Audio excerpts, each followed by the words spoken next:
You are not who you think you are. Most people walk through life with a quiet certainty. I know who I am. This belief feels so natural that it is rarely questioned. You have a name, a history, a personality, a set of memories, preferences, opinions, wounds, and ambitions. Together, they form what you call yourself. You defend it, explain it, polish it, sometimes hate it, sometimes love it. And yet, beneath this familiar narrative lies a deeply unsettling philosophical possibility. You are not who you think you are. This claim goes beyond poetic metaphor or spiritual slogan. It bridges psychology, neuroscience, existential philosophy, and contemplative traditions to assert that the self you experience, your inner narrator, your sense of a fixed individual, is incomplete, or perhaps an illusion. Exploring this claim does not dissolve meaning, but offers a broader, more liberating perspective on existence and identity. The story you call me. Begin with the most obvious candidate for identity, your personal story. When asked who you are, you usually answer indirectly. You mention your job, background, relationships, achievements, and struggles. Even when you describe your personality, I'm introverted, I'm anxious, I'm ambitious, you are still telling a story about patterns you've noticed over time. But stories are selective. They omit far more than they include. Your memory filters events through emotion, bias, and survival needs. Entire chapters of your life have been forgotten. Others are distorted or rewritten without your consent.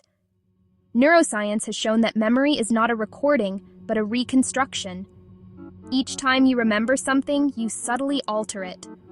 The past you rely on to define yourself is already a moving target.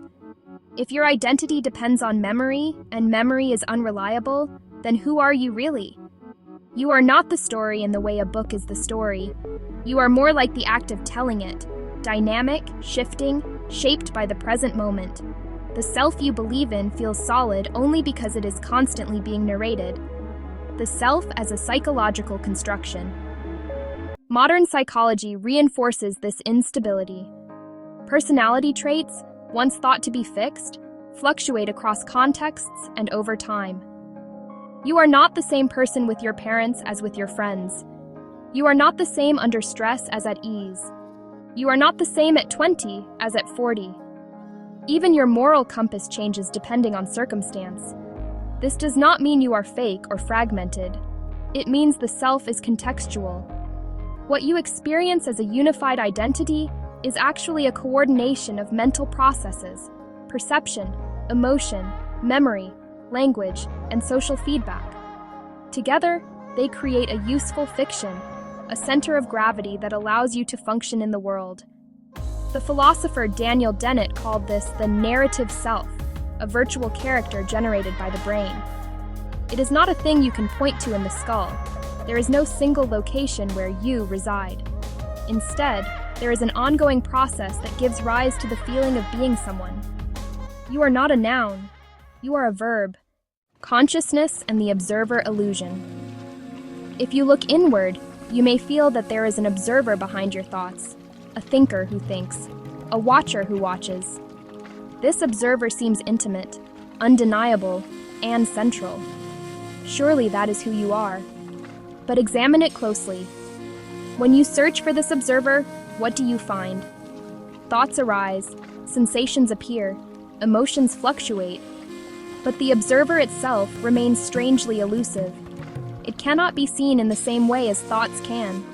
It feels more like a standpoint than an object.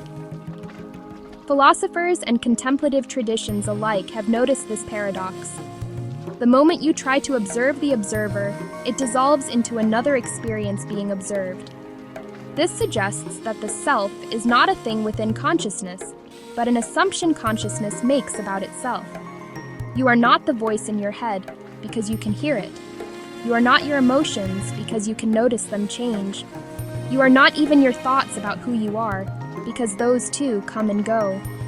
Whatever you are, it must be what remains when everything else is observed. The body you call mine. Perhaps identity lies in the body. After all, your body seems tangible, continuous, undeniably yours. But even here, certainty erodes. Biologically, your body is in constant flux. Most of your cells regenerate over time. The atoms that compose you today will not be the same in a decade. From a physical standpoint, you are less like a statue and more like a river. You maintain a recognizable shape, but your contents continuously change.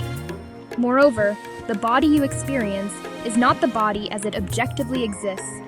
It is a body image constructed by the brain.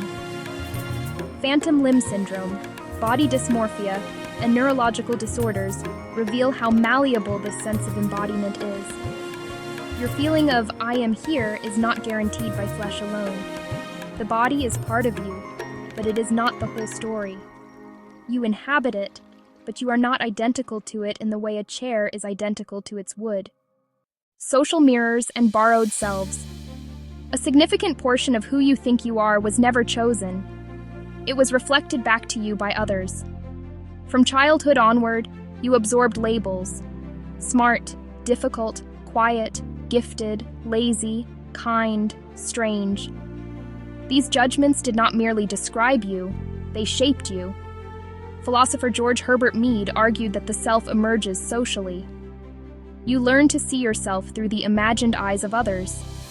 Even your private thoughts are structured by language you did not invent, values you did not originate, and expectations you did not consciously endorse. This raises a disturbing question. How much of your identity is truly yours?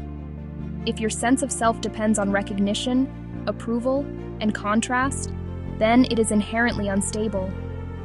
Remove the mirrors, the image wavers, yet this is not a condemnation. It is an invitation to humility. The self you defend so fiercely is partly a collaborative project, co-authored by culture, history, and chance encounters. Existential freedom and the burden of choice. Existentialist philosophers like Jean-Paul Sartre took this instability seriously and drew a radical conclusion. There is no fixed essence that defines you. You exist first, and only later define yourself through choices. This freedom is terrifying.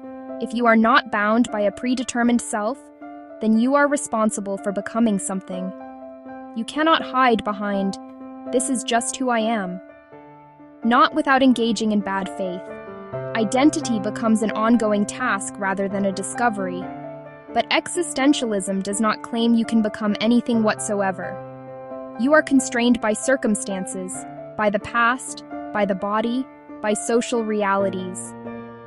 Still, within those constraints, there is openness. You are not a finished product, you are a draft. Eastern insights, the self as illusion. Long before modern philosophy and neuroscience, Eastern traditions reached similar conclusions through introspection.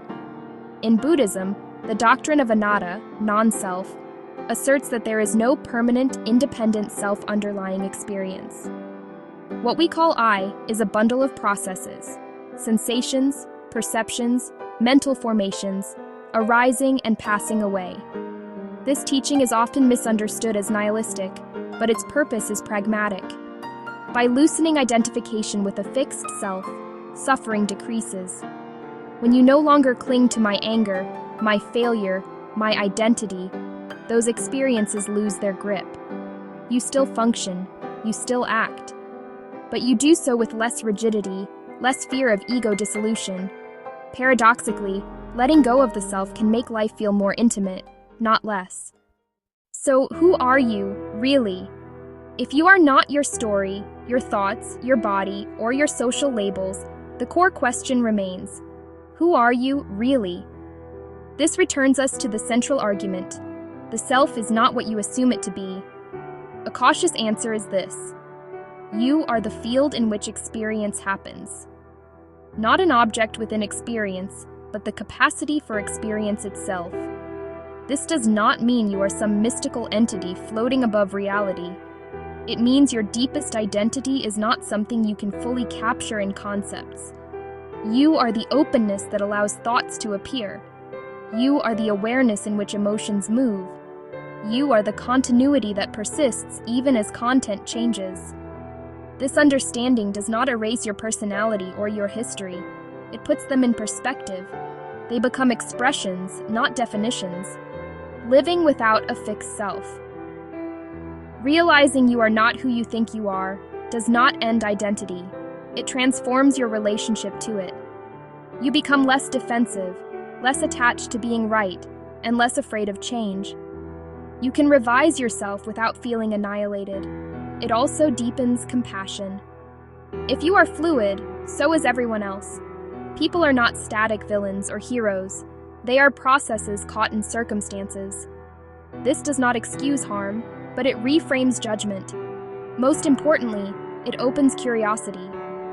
Instead of asking, "Who am I really?" as if there were a final answer, you begin to ask, "What is happening now?" Life becomes an exploration rather than a performance. The freedom of not knowing. You are not who you think you are is not a denial of individuality. Instead, it is the core argument and invitation of this text, to move beyond defending a rigid self and embrace your greater, more flexible capacity. The story you tell is a useful map, not the full territory. To loosen your grip on this map is not to get lost. It is worth noting that you were never as fixed as you imagined, and that this fluidity is not a flaw, but a feature of being alive. You are not who you think you are. You are more open, more changeable, more mysterious, and far less finished. And in that unfinishedness lies both the risk and the beauty of being human.